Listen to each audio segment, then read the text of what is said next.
से जगतर समस्त प्रकार पापर पृथकीकृत कहवा हालेलुया।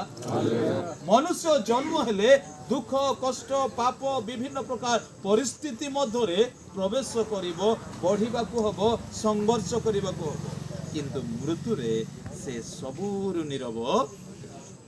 प्रथम कारण होची जन्म हेले कांदे किंतु मरण रे से नीरव रही जाए।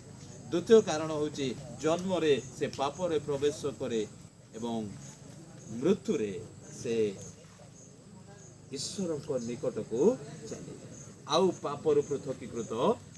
तृतीय कारणटी होची ईश्वर को वाक्य कहे धूली पूर्व परी धूली रे लीन हबो आत्मा दाता को निकट को आत्मा जन्म हेले से गोटे स्थान को एक प्रवासी भाव रे आसे किंतु मला परे से फेरी जाए।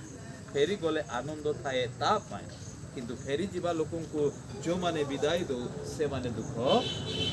तेणु समय सापेक्ष तीनटा कथा को आपन सहित रखिली। प्रथम कथा होची जन्मदिन अपेक्षा मरण दिन काहीकि भल तार तीनोटी कारण आपन सहित तेबे मोर जन्म मो पाए दुख हेई पारे। मोर जन्म मते विभिन्न प्रकार घात प्रतिघात पापरे प्रवेश करिबा ईश्वर को राज्य को संघर्ष करिबार विषय हेई पारे।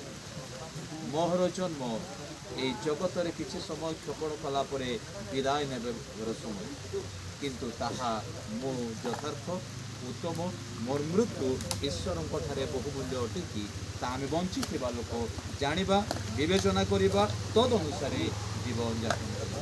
प्रभु आम प्रत्येक को आशीर्वाद।